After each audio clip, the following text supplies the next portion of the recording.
मुझे हमेशा property dealer business में एक चीज बहुत अजीब लगती है, क्योंकि जब भी लोग बिजनेस शुरू करने के बारे में सोचते हैं तो सबसे पहले एक ही सवाल पूछते हैं, कितना पैसा लगेगा। और सच कहूं तो ये सवाल गलत भी नहीं, क्योंकि बचपन से हमें यही सिखाया जाता है कि पैसा होगा तो दुकान खुलेगी, पैसा होगा तो माल आएगा, पैसा होगा तो बिजनेस चलेगा। और शायद यही वजह है कि बहुत सारे लोग शुरू करने से पहले ही हार मान लेते हैं, क्योंकि उनके दिमाग में एक धारणा बैठ जाती है कि बिजनेस सिर्फ वही कर सकता है जिसके पास पैसा हो। लेकिन फिर मैं प्रॉपर्टी डीलर बिजनेस को देखता हूँ और सोचता हूँ, आखिर ये कैसा बिजनेस है जहाँ कुछ लोग करोड़ों रुपए की डील करवा देते हैं, जबकि जमीन उनकी नहीं होती, मकान उनका नहीं होता, पैसा उनका नहीं होता। फिर आखिर वह क्या बेच रहे हैं? और मुझे लगता है कि इस सवाल का जवाब सिर्फ प्रॉपर्टी डीलर बिजनेस को नहीं, बल्कि जिंदगी के कई बिजनेस को समझा सकता है। क्योंकि दुनिया में हमेशा पैसा उस इंसान को नहीं मिलता जिसके पास संसाधन है।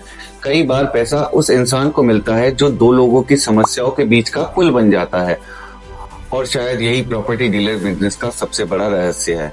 यह जमीन का बिजनेस नहीं, लोगों का बिजनेस ज्यादा है। अब जरा एक आदमी की कल्पना कीजिए, उसने 15 साल की नौकरी की है, हर महीने थोड़ा थोड़ा पैसा बचाया है, बच्चों की फीस भरी है, घर का खर्च भी चलाया है, कई बार अपनी जरूरतें भी टाली हैं, और अब पहली बार उसके बैंक अकाउंट में इतनी रकम जमा हो चुकी है कि वह एक प्लॉट खरीद सकता है। वह किसी जमीन के सामने नहीं खड़ा। बाहर से देखने पर ऐसा लग सकता है कि वह मिट्टी का एक टुकड़ा देख रहा है, लेकिन मुझे लगता है वह मिट्टी नहीं देख रहा, वह अपने भविष्य की कल्पना कर रहा है। उसे वहां अपना घर दिखाई दे रहा है, उसे अपने बच्चों का कमरा दिखाई दे रहा है, उसे अपने माता पिता दिखाई दे रहे हैं, उसे किराए के मकान से निकलने का सपना दिखाई दे रहा है। और शायद यही वजह है कि लोग जमीन नहीं खरीदते, वह कहानी खरीदते हैं, वह एक सपना खरीदते हैं, वह एक उम्मीद खरीदते हैं। यहीं से प्रॉपर्टी डीलर की जिम्मेदारी शुरू होती है, क्योंकि वह प्लॉट नहीं दिखा रहा होता, वह किसी के जीवन के सबसे बड़े फैसलों में से एक के साथ जुड़ा हुआ होता है। दूसरी तरफ सेलर को देखिए। अक्सर हम बायर की बात करते हैं, लेकिन सेलर भी एक इंसान ही होता है। हो सकता है उसे पैसों की जरूरत हो सकता है वह किसी दूसरे शहर में जा रहा हो सकता है उसके परिवार में बंटवारा हो गया हो सकता है कोई मजबूरी हो जिसके बारे में बाहर वालों को पता भी ना हो। यानी एक तरफ सपना है, दूसरी तरफ मजबूरी, और बीच में खड़ा है प्रॉपर्टी डीलर। यही वजह है कि मैं हमेशा कहता हूँ, यह जमीन का बिजनेस नहीं, ह्यूमन साइकोलॉजी का बिजनेस है। अगर मुझे आज शून्य से शुरुआत करनी पड़े और मेरे पास निवेश करने के लिए एक भी रुपया ना हो, तो मैं क्या करता? मुझे लगता है यही सबसे ज्यादा गलतफहमी है। डीलर बनने के लिए पहले जमीन खरीदनी पड़ेगी, ऑफिस खोलना पड़ेगा, गाड़ी लेनी पड़ेगी, लेकिन असल में शुरुआत में आपकी सबसे बड़ी पूंजी पैसा नहीं, जानकारी होती है। अगर मैं शुरुआत करता तो सबसे पहले अपने शहर को पढ़ना शुरू करता। कौन सी कॉलोनी में क्या रेट चल रहा है, कौन बेचने को तैयार है, कौन खरीदना चाहता है, किस इलाके में मांग बढ़ रही है, कहाँ नई सड़क बनने वाली है, कहाँ नया बाजार विकसित हो रहा है। ध्यान से सोचिए, मैंने अभी तक 1 रुपया निवेश नहीं किया, लेकिन मेरे पास ऐसी जानकारी जमा होनी शुरू हो गई है जो हर किसी के पास नहीं होती। और मुझे लगता है कि इंफॉर्मेशन ही इस बिजनेस की सबसे पहली करेंसी है। लेकिन जानकारी से भी बड़ी चीज है लोग, क्योंकि बहुत लोग कहते हैं मेरे पास कॉन्टेक्ट नहीं, लेकिन मुझे लगता है कॉन्टेक्ट पैदा नहीं होते, बनाए जाते हैं, धीरे धीरे समय के साथ, मदद करके, भरोसा बनाकर। और यहाँ मुझे एक बात हमेशा दिलचस्प लगती है, जब लोग नेटवर्क शब्द को सुनते हैं तो उन्हें लगता है कि बड़े बड़े लोगों के नंबर होना ही नेटवर्किंग है। लेकिन मेरे अनुभव से पहला ग्राहक अक्सर किसी बड़े आदमी से नहीं, पर पड़ोसी से आता है, दोस्त से आता है, रिश्तेदार से आता है, ऐसे किसी आदमी से आता है जिसे आपने कभी कोई फायदा पहुंचाया था और बाद में आप भूल गए।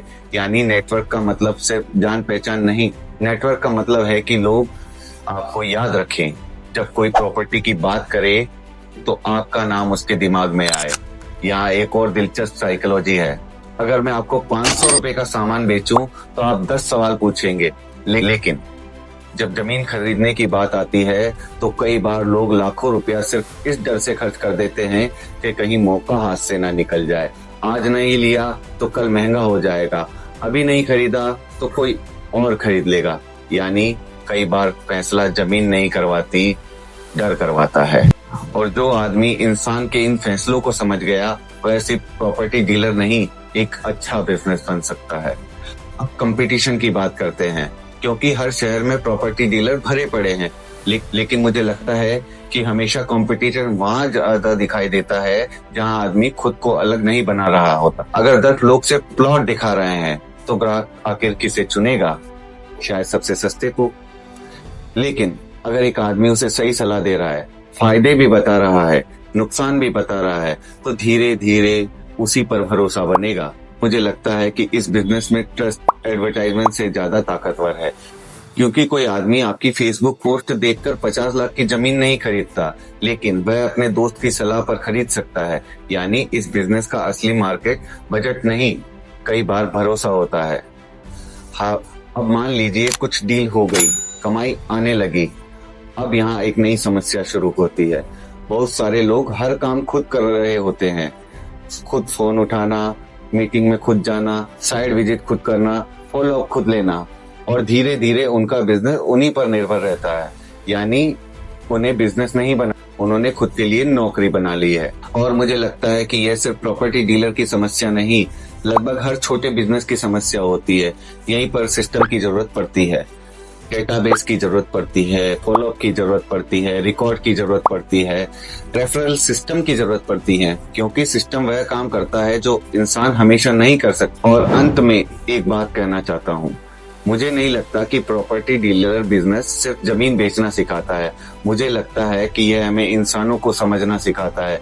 यह सिखाता है कि लोग फैसला कैसे लेते हैं, लोग डरते किससे हैं, लोग सपने किस चीज के देखते हैं, लोग पैसा आखिर खर्च किस तरह करते हैं, किस चीज पर करते हैं। शायद सबसे बड़ा सबक यह है कि दुनिया में हर बिजनेस पैसों से शुरू नहीं होता, कुछ लोगों से शुरू होता है, कुछ रिश्तों से शुरू होता है, कुछ भरोसों से शुरू होता है, और प्रॉपर्टी डीलर बिजनेस उनमें से ही एक है।